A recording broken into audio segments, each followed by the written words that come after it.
Hello everyone, welcome to my channel. I hope everyone is having a wonderful day. Before starting the video, please go ahead and hit the subscribe button and give this video a like up. General Hospital recaps for Friday, October 10th revealed Tracy Quartermain's suspicions. Michael Corinthos opened up and Jordan Ashford was threatened. Plus, Willow Tate briefed Drew Kane and Portia Robinson's pregnancy was confirmed. Tracy walked into the Quartermain kitchen and was shocked seeing Ronnie Bard there. Ronnie joked, "Of course I am. It's my house. Monica Quartermain gave it to me." Tracy pointed out the antique tea set Ronnie was using but didn't own, and Ronnie asked if they could start fresh because she was tired of the conflict. She encouraged Tracy to share about her sister, wanting to know more about the Monica she never had the chance to meet. Tracy shouted angrily that she wouldn't tell her anything about a woman who clearly didn't want her sister in her life, insisting that Monica couldn't have really left Ronnie this house. "I know what you're doing is a scam," she fumed, "and I will definitely prove it." Tracy then stormed off, leaving a shaken Ronnie behind. At Bobby's, Sonny Corinthos confronted Lulu Spencer about her article targeting Michael, but she insisted she was only stating the facts. She wished Michael wasn't guilty but couldn't say that until it was confirmed. As he left, Sonny muttered that he hoped she would report that someday. Next, Tracy joined Lulu at her table, complained about Ronnie, and then inquired about what Lulu had discovered regarding her. Lulu handed over a folder, and Tracy felt let down because she hadn't found any dirt. Lulu proposed that Ronnie might just be an ordinary person, but Tracy remained skeptical. Lulu said Tracy's issue wasn't with Ronnie, but with Monica. Tracy argued that Monica should have given the house to Michael, and Ronnie's hiding something. "And if you can't prove I will." Justine Turner, Nazneen contractor, visited Anna Devane's Finola Hughes office, where the commissioner reprimanded her for putting the incorrect address on the search warrant for the Quartermain estate. This could have allowed the family to tamper with evidence. Justine claimed it was merely a typo, but Anna didn't believe her and expressed that it had delayed their investigation. Reviewing the latest updates in the case, Anna demonstrated to Justine how security footage exonerated Nina Reeves' Cynthia Watrous, but also compromised the alibi Nina had given for Willow. She pointed out that Willow had previously lived at the Quartermain mansion and might have had access to Edward Quartermain's John Ingle gun. Justine then left for a meeting and assured the commissioner that her warrant would be ready within the hour, and Anna sarcastically mentioned she would verify the address this time. When Justine arrived at Diane Miller's Carolyn Hennessy office, she was shocked to see Sonny there instead, wanting to talk about her case against Michael, but wouldn't discuss an ongoing investigation.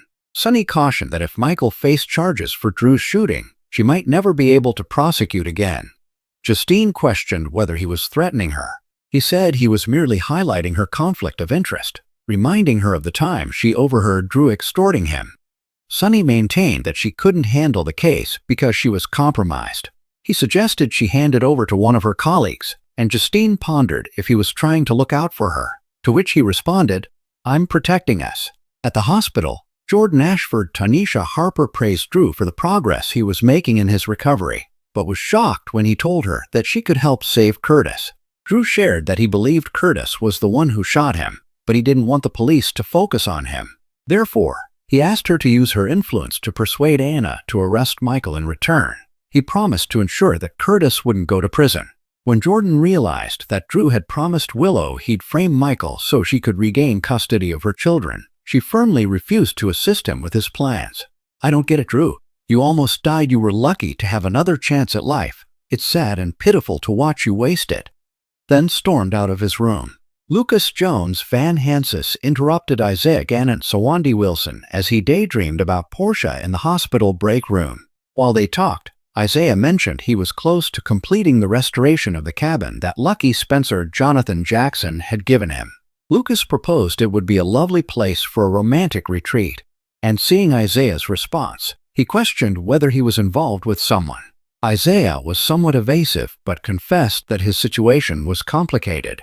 Lucas then let up on his matchmaking efforts.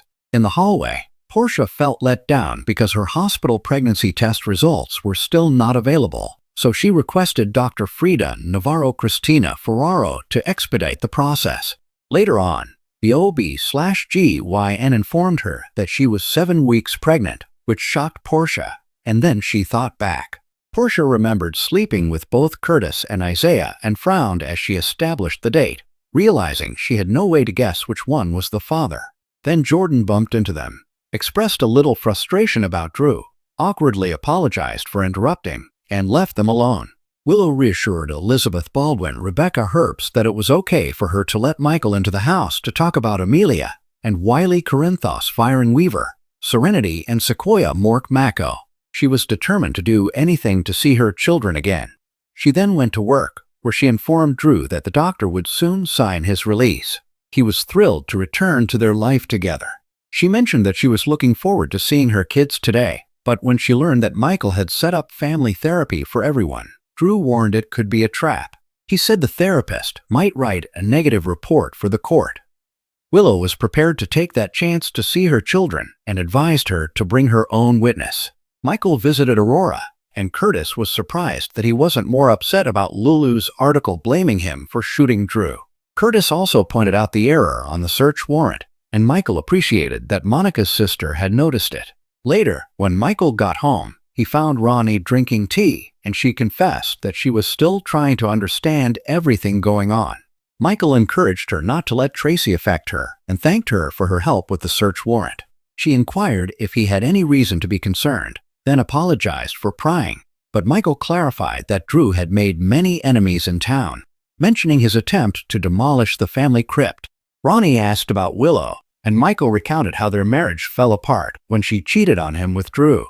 Ronnie said she understood disappointment and regrets well. When she voiced her concerns about Wiley and Amelia, Michael firmly stated that he would do anything for them.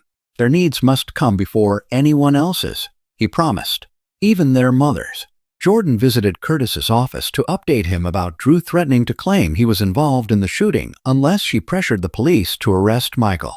Curtis understood this was just Drew's attempt to win back Willow's favor, but Jordan reminded him that, as former police officers, they were aware of how investigations can change direction. If the police stopped suspecting Michael, Curtis could easily become their next focus. However, Curtis was unfazed, claiming that Drew could no longer blackmail him or Portia. After their talk with Drew, he felt confident that the evidence had vanished, and they were finally safe. Jordan noted that Portia still seemed unsettled when he saw her at the hospital, and Curtis confessed that once they were in the clear, he and Portia planned to file for divorce. Portia visited Liz to share her news. She's pregnant. She expressed her frustration about the timing since she and Curtis had just decided to end their marriage. Portia thought he might want to stay together for the baby, which could lead to unhappiness for both. The alternative was a divorce and a custody battle, which was equally troubling. Then she quickly added, "That's if Curtis is even the father." Liz looked shocked, but before Portia could elaborate, Anna knocked on the door with a search warrant. While the police searched, Liz made a desperate call to Rick for assistance. Anna came downstairs with a small wrapped package and asked Liz to come with them to the station. Liz wanted to know what was happening, and Anna asked, "Where's your house guest?" Thanks for watching this video. Please subscribe to our YouTube channel and stay with us.